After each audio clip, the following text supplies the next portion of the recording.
So, hello everyone, welcome back to my YouTube channel Set Time Bound Goal, and this is Sandeep Bhaiya.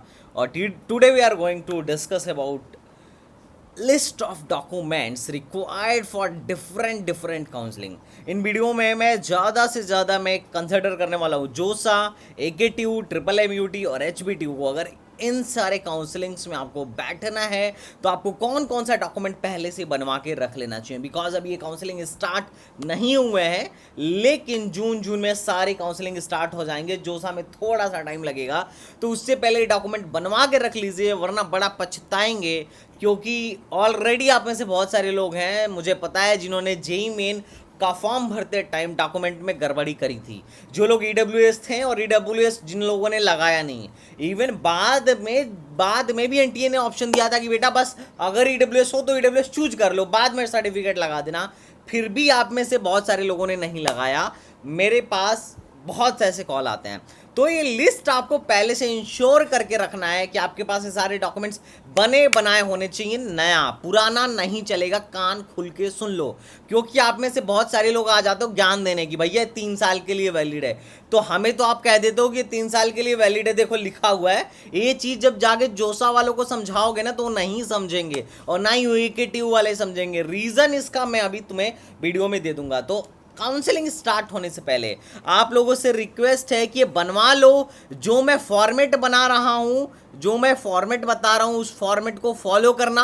अगर आप इस format में नहीं बनवा रहे हो, या फिर अगर आप पहले से बनवा के रखे हुए हो, तो इंश्योर कर लेना इस बात का कि आपने सही बनवाया है या नहीं बनवाया है. इस वीडियो में डिटेल में इन सारे डॉक्यूमेंट्स को डिस्कस करूंगा. तो प्लीज़ अगर चैनल पर नए हो ना तो सब्सक्राइब करने में कंजूसी मत कर लेना, और लाइक करना तो ये आपका परम धर्म है. ठीक है, लाइक करना और अपने दोस्तों के साथ शेयर करना, इट्स योर ड्यूटी. तो चलिए भाई शुरू करते हैं आज के इस वीडियो को. देखो यार, अगर सच्ची में चैनल पे नया हो ना तो सब्सक्राइब जरूर कर लेना. यहाँ से बहुत कुछ सीखने को मिलेगा. मेरे लिए नहीं, अपने लिए सब्सक्राइब कर लो, क्योंकि ये चैनल पूरे काउंसलिंग में बहुत दबा के काम आने वाला है. चाहे जिस भी स्टेट की काउंसलिंग हो, चाहे जिस भी कॉलेज की इन्फॉर्मेशन जाननी हो, आप बिल्कुल कमेंट बॉक्स में बोलते रहो. Definitely I will work. मेरी रिसर्च टीम काफ़ी ऑथेंटिक डेटा देती है जिस पर आप भरोसा कर सकते हो. चलो भाई शुरू करते हैं. ओके, वीडियो स्टार्ट करने से पहले I would like to introduce myself. Guys, I am Sandeep Vishwakarma, BTech from Aligarh Muslim University in electronics and communication engineering, and I have 2-time GATE qualified. Apart from GATE, I have already JEE Main, AMU Terminally, BHU, BAT, and a lots of like AKTU I have already qualified. तो भाई ये तो मेरा introduction आप तो पहले से ही जानते हो. खैर छोड़ो. Beside a career counsellor, I am a physics educator. So चलो शुरू करते हैं. डॉक्यूमेंट और फॉर्मेट क्या है. अच्छा, एक बात और इंपॉर्टेंट बात, आप में से अगर किसी को हमसे पर्सनल काउंसलिंग करानी हो तो भैया शर्माना नहीं.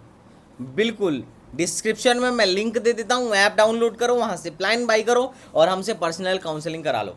उसमें फ़ायदा क्या है? फ़ायदा ये है कि आपको तो पहले एक पर्सनल मेंटर मिलता है, उसके बाद से आपकी काउंसलिंग मैं करता हूँ, तीसरा आपकी चॉइस फिलिंग भी मैं करता हूँ, खुद ID पासवर्ड लेके सब देखता हूँ, चॉइस फिलिंग करता हूँ. चौथा ये कि जब तक एडमिशन नहीं होता है तब तक मैं बच्चों का हाथ नहीं छोड़ता हूँ. और पांचवा फ़ायदा क्या है? पांचवा फ़ायदा ये कि हमारे रहते बहुत लो चांस है कि आपका फाइनेंशियल लॉस हो जाए. और छठवां फ़ायदा क्या है? छठवां फ़ायदा ये है कि आपका एडमिशन नहीं रुकेगा. अगर आपको एडमिशन मिलना हुआ तो पक्का मिलेगा. ये चीज़ कहीं नहीं जाने वाली है. सबसे कम पैसे में अगर सबसे कम पैसे में कोई काउंसलिंग कराता है तो हम कराते हैं, और हमारे जैसे फैसिलिटी शायद ही कोई काउंसलर देता हो. तो भैया यहाँ पर हम आए हैं आपकी सिर्फ और सिर्फ आपके हेल्प के लिए, आपके मदद के लिए. तो चलिए शुरू करते हैं.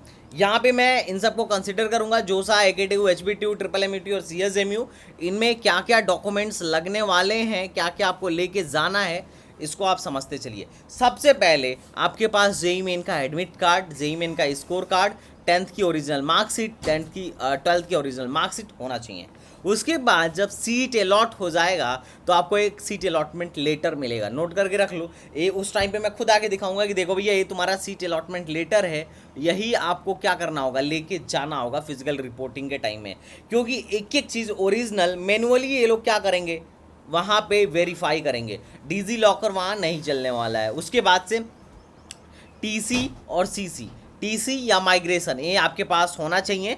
आपको जब फाइनल वहाँ फिजिकल रिपोर्टिंग के लिए जाना होगा तो आपको they will ask for it जब फाइनल आपका एडमिशन हो जाएगा। अभी नहीं है तो घबराइए नहीं, अभी नहीं है तो कोई ज़रूरत भी नहीं है, लेकिन उस टाइम जब आप एडमिशन के लिए फाइनली जाएंगे फिजिकल रिपोर्टिंग के लिए, चाहे जिस भी एनआईटी में जाएं या जिस भी गवर्नमेंट या प्राइवेट कॉलेज में जाएं, they will ask for it. हाँ, अगर ऐसा है कि नहीं है, मान लो अभी सीएचएमयू वालों का चल रहा है, नहीं है तो घबराना नहीं है, अंडरटेकिंग लगा देना, बाद में 1-2 महीने के बाद में ले जाके दे देना, ठीक है। उसके बाद से डोमिसाइल की बात कर लेते हैं। तो देखो, जोसा में जो डोमिसाइल है, बच्चा जहाँ से 12th किया है वही उसका डोमिसाइल है, तो डोमिसाइल के पीछे नहीं भागना है जोसा के लिए। लेकिन जोसा हो गया या सीएसए भी हो गया, सीसैब हो गया, लेकिन प्रॉब्लम इसमें है, प्रॉब्लम आपका ये के ट्यू में है, यूपी ट्यू में है, मतलब यूपी ट्यू की काउंसलिंग यूपी टैक कराती है, और MMM और एचबी ट्यू है, MMM या एचबी ट्यू है। इसमें पहले मामला समझो कि क्या है domicile.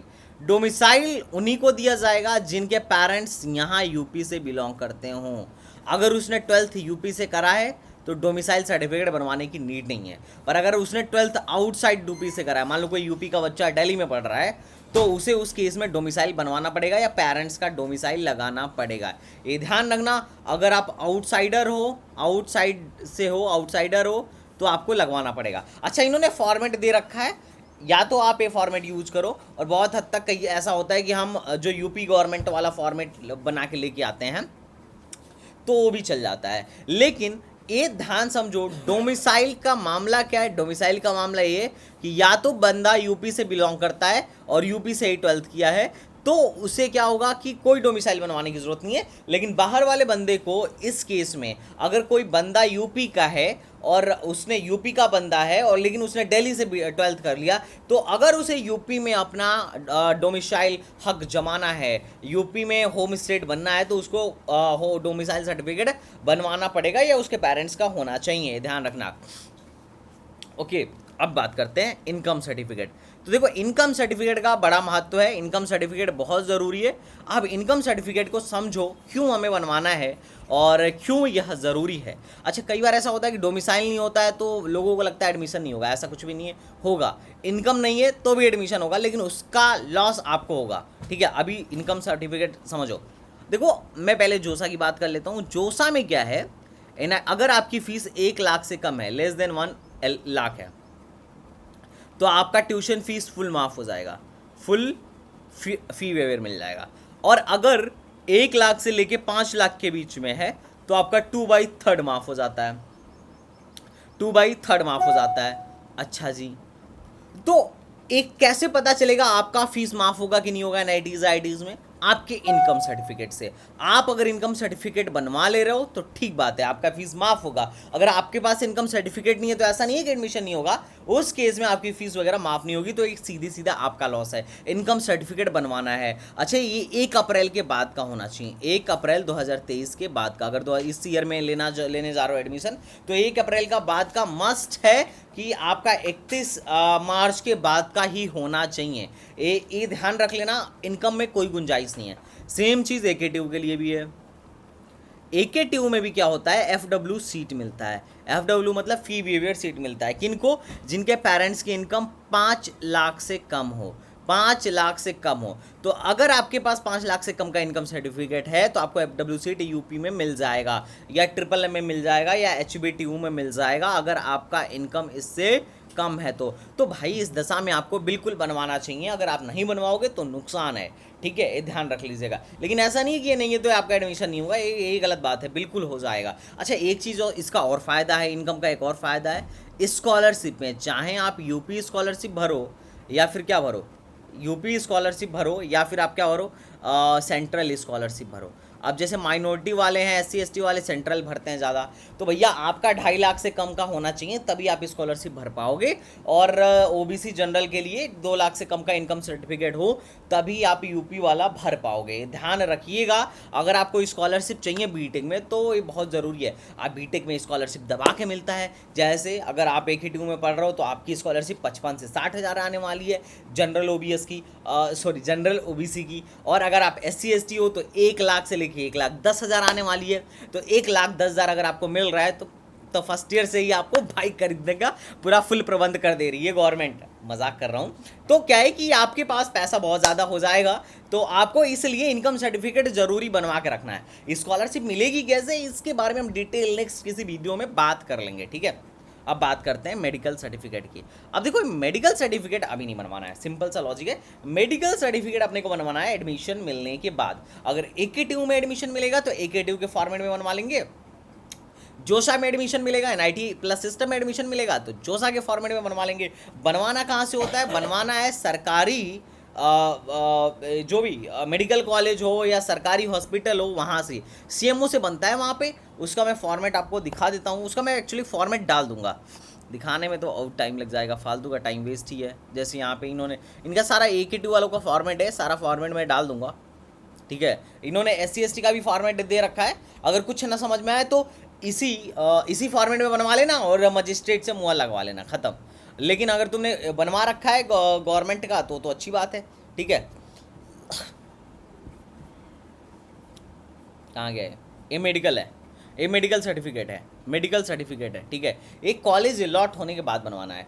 CMO chief medical officer या मेडिकल ऑफिसर से हमें बनवाना है, ठीक है। तो ये चीज़ हम बाद में देख लेंगे। अच्छा, अगर मेडिकल सर्टिफिकेट नहीं भी होता है ना तो उसका अंडरटेकिंग तुम लगा सकते हो, अंडरटेकिंग लगा सकते हो उस टाइम पे, ठीक है। तो ये बात ध्यान में रखना। चलो भाई आगे बढ़ते हैं,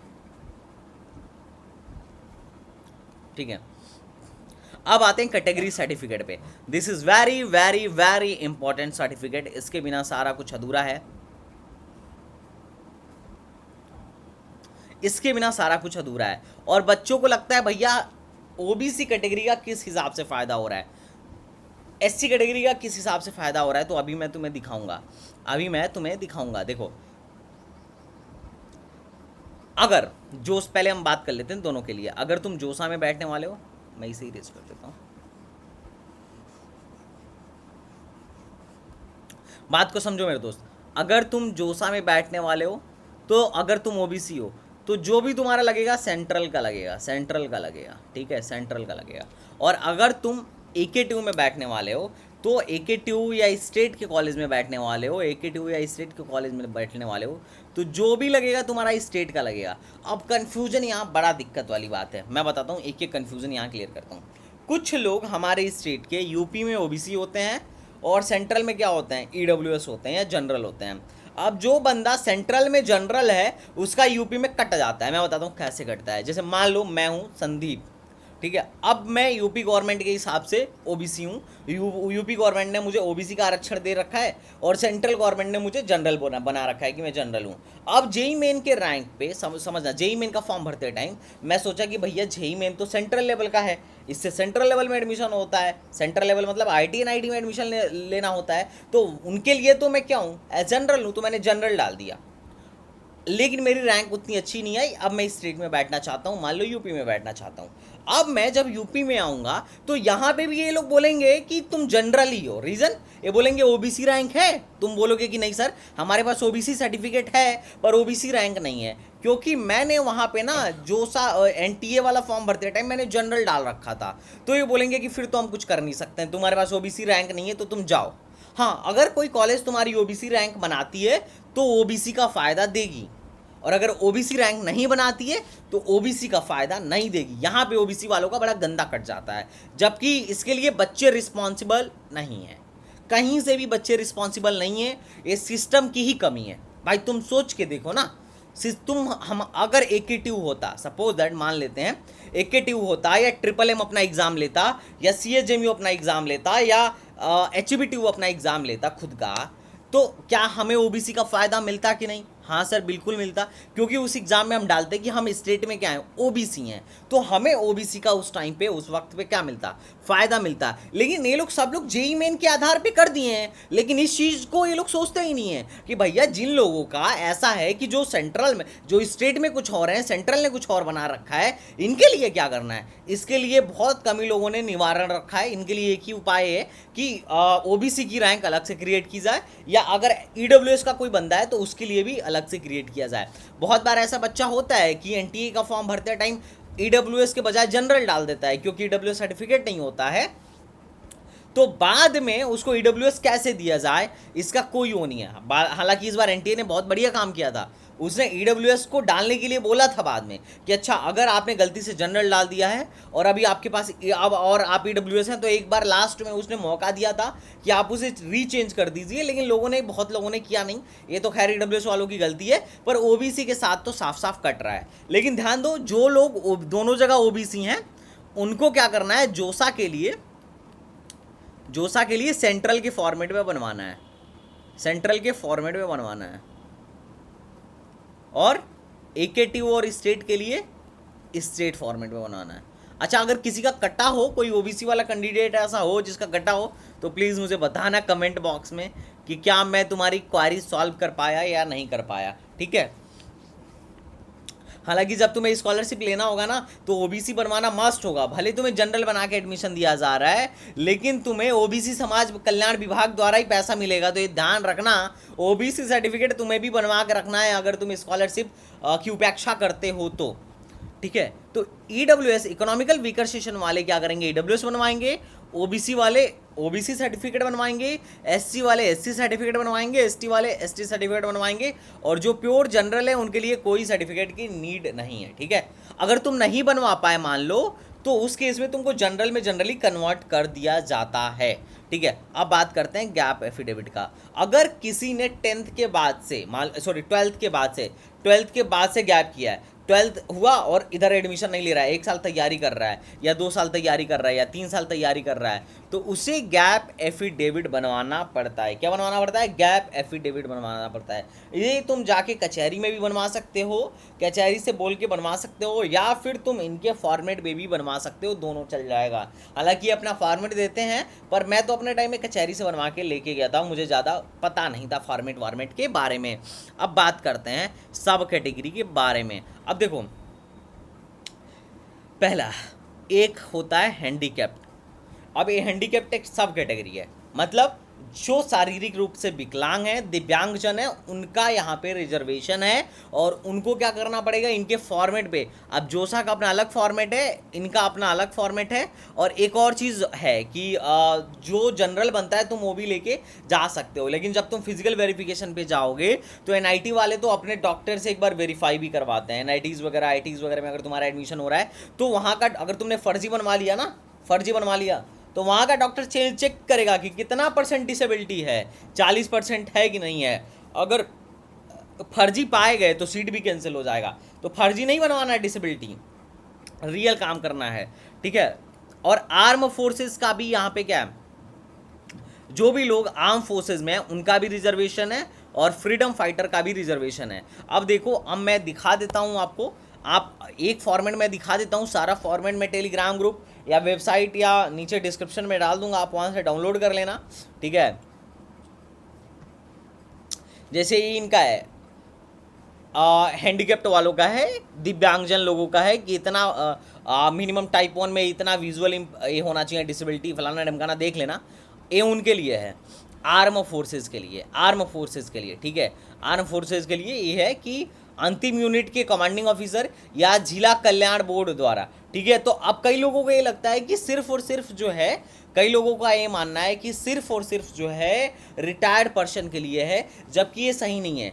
जो ऑलरेडी यूपी में पोस्टेड है उसको भी मिलता है रिजर्वेशन, और जो यूपी का है अगर बाहर पोस्टेड है आर्म फोर्सेस में उसको भी रिजर्वेशन मिलता है। ऐसा कहीं पे भी ये नहीं है कि तुम ये सोच लो कि सिर्फ और सिर्फ, जैसे यहाँ पे लिखा हुआ है ना कि अंतिम कमांडिंग ऑफिसर द्वारा, या सेनावृत्ति या युद्ध में अपंग हो गए या वर्तमान में तैनात हैं, तो लोगों को ये लगता है कि सिर्फ रिटायर्ड के लिए है। नहीं, रिटायर्ड के लिए नहीं है, सबके लिए है। कि क्या है कि इसमें कई कैटेगरी है। देखो, आर्म फोर्सेस में कई कैटेगरी है, मैं अभी आगे मैं एक्सप्लेन कर देता हूँ। लेकिन अगर आप हैंडीकैप्ड, आर्म फोर्सेस या फ्रीडम फाइटर में आते हो तो आप अपना सर्टिफिकेट प्लीज़ बनवा के रख लेना। और आप में से कोई आर्मी बैकग्राउंड से हो तो प्लीज़ ज़रूर बताना कि हाँ हमारे पापा आर्मी में हैं, या अगर आप पेरेंट्स हो तो भी बताना।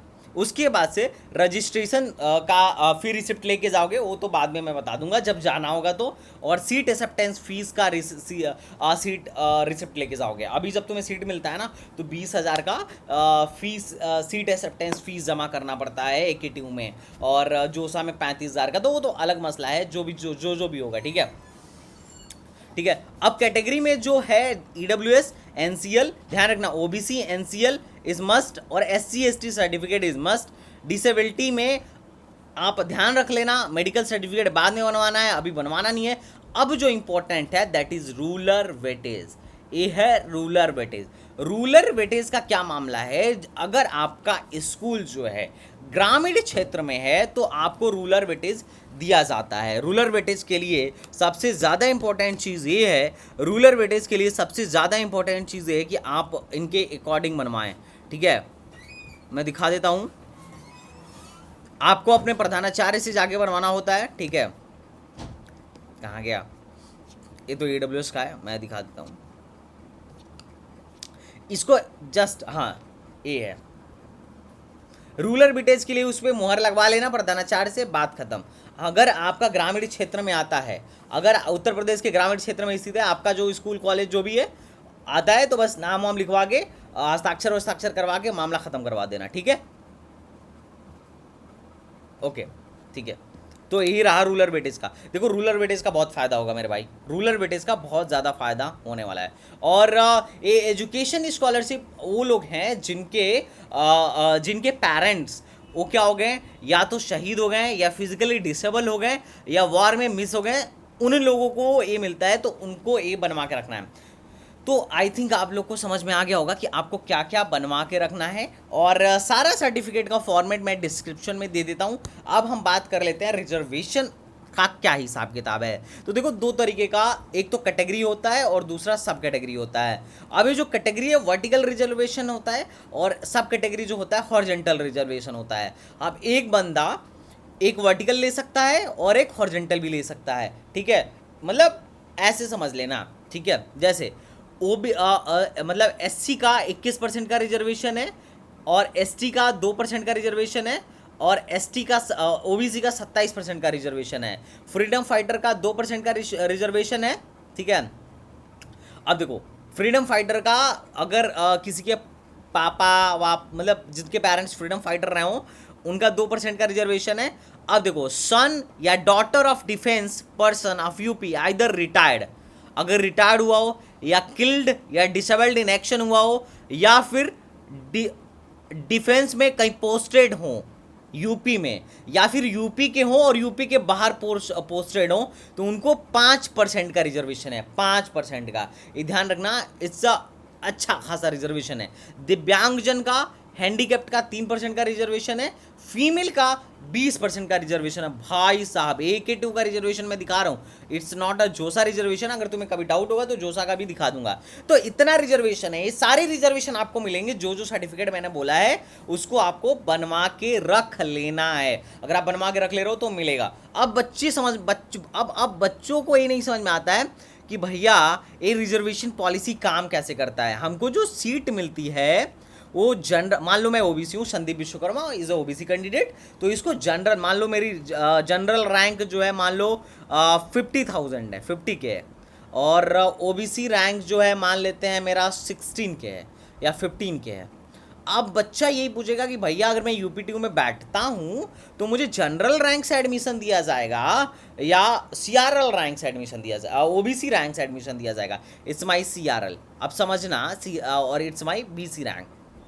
अब समझना होता क्या है, OBC का फंडा, मतलब पूरे रिजर्वेशन का फंडा मैं तुम्हें एक ही 5 मिनट ध्यान देना, 5 मिनट ध्यान देना, मैं एक ही बात में समझा दे रहा हूँ। अब देखो मैं जब जा रहा हूँ एडमिशन के लिए ना, तो 2 लाइनें लगी हैं ऐसे, एक CRL लाइन, दो लाइन लगी है मेरे लिए, एक CRL लाइन और एक लगा हुआ है BC लाइन। ठीक है, अब ये दोनों खिड़कियाँ हैं, दोनों खिड़कियों से सीट बांटी जा रही है, और मैं दोनों जगह पे हूँ, मैं यहाँ पे भी हूँ और मैं यहाँ पे भी हूँ। अब मेरे लाइन के आगे वो लोग हैं जिनकी BC रैंक मुझसे अच्छी है, और यहाँ पे मेरी लाइन से आगे वो लोग हैं जिनकी CRL रैंक मुझसे अच्छी है। अभी यहाँ पे जो सीट है ये CRL है, ये जनरल सीट है, ये सबके लिए है। यहाँ पे OBC वाला भी एडमिशन ले सकता है, SC वाला भी एडमिशन ले सकता है, जनरल कैंडिडेट भी एडमिशन ले सकता है, EWS कैंडिडेट भी एडमिशन ले सकता है, और ST कैंडिडेट भी एडमिशन ले सकता है। ठीक है, और BC में सिर्फ और सिर्फ जो 27% है बीसी कैंडिडेट वही ले सकता है। मान लो 100 सीट था, 100 सीट में हमारा रिजर्वेशन बीसी का ओबीसी का 27% का रिजर्वेशन है, तो 27 सीट तो यहाँ पे है। और बाकी मान लो जनरल के लिए और लोगों को और रिजर्वेशन हटा के जनरल के लिए मान लेते हैं 40 सीट है, तो मैं दोनों सीटों के लिए एलिजिबल हूँ, जनरल के लिए भी और इसके लिए भी। अब मैं इस लाइन में भी चल रहा हूँ और इस लाइन में भी चल रहा हूँ। अगर मुझे बीसी कैटेगरी में, अब सबसे ज़्यादा खेल, सबसे बढ़िया खेल होगा चॉइस फिलिंग का। जिस हिसाब से मैं चॉइस फिलिंग करूंगा इस हिसाब से ये लोग मुझे देंगे। तो मान लो मेरे चॉइस फिलिंग के अकॉर्डिंग मैं आईआईटी लखनऊ डाला हूँ, मान लो वहाँ पे मुझे मिल रहा है सीएससी और बीसी कैटेगरी से पहले मिल रहा है, तो ये लोग बीसी कैटेगरी से अलॉट कर देंगे। अगर ऐसा होता कि मेरी चॉइस फिलिंग उतनी ढंग की नहीं होती, बीसी कैटेगरी से मिलने के बजाय वही ब्रांच सीआरएल कैटेगरी से मिल रहा है, तो वो लोग मुझे बीसी कैटेगरी से देने के बजाय सीआरएल कैटेगरी से दे देते। मतलब जिस रैंक से, अगर सीआरएल रैंक से पहले मिल रहा है तो लोग सीआरएल रैंक से पहले अलॉट करेंगे, अगर बीसी रैंक से पहले मिल रहा है तो बीसी रैंक से पहले अलॉट करेंगे, और अगर दोनों रैंक से वो ब्रांच मिल रहा है तब कैसे करेंगे, तब भी सीआरएल रैंक से अलॉट करेंगे। क्यों? ताकि बीसी कैटेगरी की जो सीट है वो दूसरे बीसी कैंडिडेट के लिए बच जाए। ये कॉन्सेप्ट है, आपको ये समझना होगा। अच्छा, अगर ऐसा हो जाता, मान लो कोई लड़की होती तो उसके लिए क्या होता, तो उसके लिए 3 हो जाता। एक क्या हो जाता, बीसी गर्ल हो जाता, एक क्या हो जाता, सीआरएल रैंक पे हो जाता। तो बीसी गर्ल और सीआरएल गर्ल, क्योंकि गर्ल का तो खुद 20% का है ना, गर्ल का 20% का खुद का रिजर्वेशन है, सब कैटेगरी है ना एक, तो एक सीआरएल होता है और एक कैटेगरी से मिलता है और एक सब कैटेगरी से भी मिलता है। तो इन तीनों से जिससे पहले मिल जाएगा उसी से पहले अलॉट कर देंगे। अब तुम जब कट ऑफ देखते हो उसमें तुम्हें, मुझे पता है तुम्हें कंफ्यूजन रहता होगा, मैं कट ऑफ दिखाता हूं।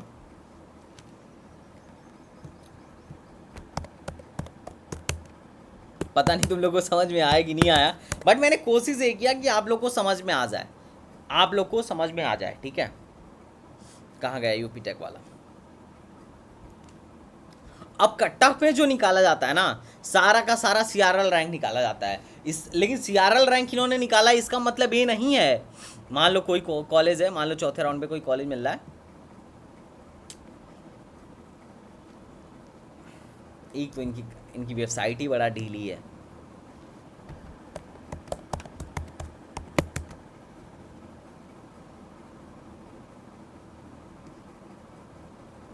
चलो, ये अपना आईआईटी लखनऊ है भाई, गजब टोपी बाज साइट है। अगर मैं ओबीसी का देखूं, अब चूंकि मैं बीसी हूं तो ओबीसी पे समझा देता हूं। देखो, अब ये जो रैंक है, जैसे ये जो रैंक है ना, ये जो सीएसी रैंक है, अब दिखा रहा है कि 49 पे जाके क्लोज हो गया है, 4000 मतलब 49,000 पे जाके क्लोज हो गया है। ये बीसी ओबीसी कैंडिडेट की जो है ना सीआरएल रैंक है।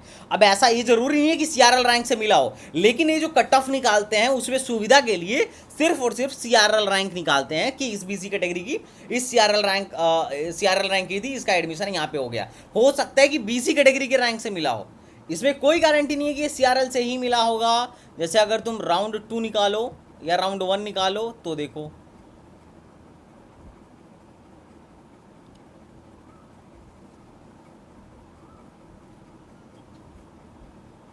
देखो 38,000 तक मिला था राउंड 2 में या राउंड 1 में, जो भी है। तो ये 38,000 तक कंप्यूटर साइंस का सेल्फ फाइनेंस वाला मिला था। अब इसमें कॉन्सेप्ट, इसके पीछे का कॉन्सेप्ट क्या था ये तुम समझो। पीछे का कॉन्सेप्ट ये था कि इस बंदे को किसी भी रैंक से मिला हो सकता है बीसी रैंक से मिला हो, या हो सकता है क्या जनरल रैंक से मिला हो, पर यहाँ पे जो इन्होंने रैंक दिया है, क्लोजिंग और ओपनिंग रैंक, हर एक का सीआरएल दिया है। अरे तुम सोचो ना, एससी का भी निकाल के देखोगे तो उसका भी यहाँ पे सीआरएल ही देगा। आई थिंक तुम्हें मेरी बात समझ में आ रही है।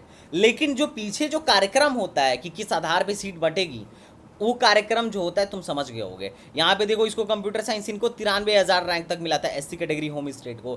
तो इट्स अ मेन पॉइंट कि ये वाला मामला है। अब क्या है कि हमारे यहाँ 85% का रिजर्वेशन है।